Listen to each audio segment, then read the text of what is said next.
भूख लिख देती है कहानी चेहरों पे सारी, लफ्ज कुछ ना कहो हाल समझ आता है। ये शेर मैंने किस लिए कहा है, आप इस वीडियो को पहले देखें। बेचना माँ जी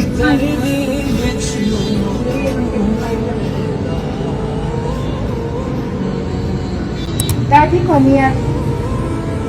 माँ जी इन्ना पुराना मोबाइल है ਜਿਹੜਾ ਪੱਟੀ ਤੋਂ ਤੋਂ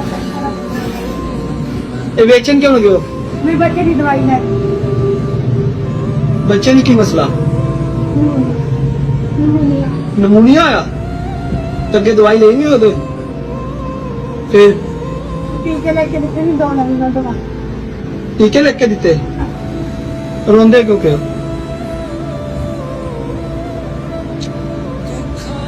माँ जी रो क्यों रहे हो दूर देख रहा है कि आप कोई दवाई कराने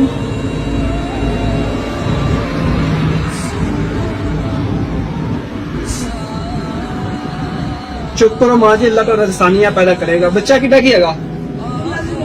3 महीने ਦਾ ਤੇ ਉਹਨੂੰ ਵੇਖਦਾ ਨਹੀਂ ਪਿਆ ਤੁਸੀਂ ਦੁਕਾਨਾਂ ਤੇ ਚੰਗੀ ਤਰ੍ਹਾਂ ਵਾਲੀ ਗਾਸੀ ਗੈਸ ਨਹੀਂ ਹੈ ਬੈਟਰੀ ਦੀ ਗੁੰਜਾਇਸ਼ ਨਹੀਂ ਹੈਗੀ ਪਵਾਉਣ ਦੀ ਉਹ ਤਾਂ ਹੀ ਨਹੀਂ ਕੋਈ ਲੈਂਦਾ ਨਹੀਂ ਬਣਾ ਤੇ ਫਿਰ ਕੇਚ ਨਾ ਕੇ ਤੇਰੇ ਮੁੰਡੇ ਪਿੱਛੇ ਲਾ ਟੀਕੇ ਲਵਾ ਦੇ ਹਾਂ ਉਹ ਕਿੰਨੇ ਦਾ ਲੱਗਣਾ ਟੀਕਾ 400 ਦਾ 400 ਦਾ ਇੱਕ ਹਾਂ ਚਲੋ ਰੋ ਨਾ ਮਾਂ ਜੀ ਅੱਲਾ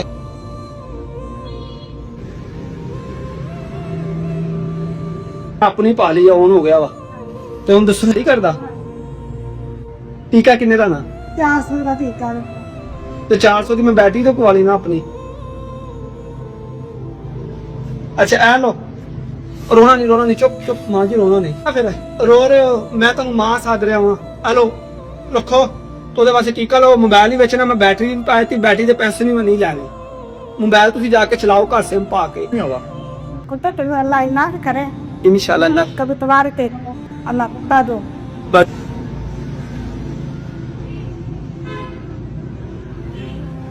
इसी पर हुजूर अकरम सल्लल्लाहु अलैहि वसल्लम की एक हदीस है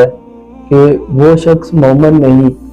जिसका खुद तो पेट भर गया लेकिन उसका पड़ोसी जो है भूखा सोया। आजकल ये माशरे में हम देखें तो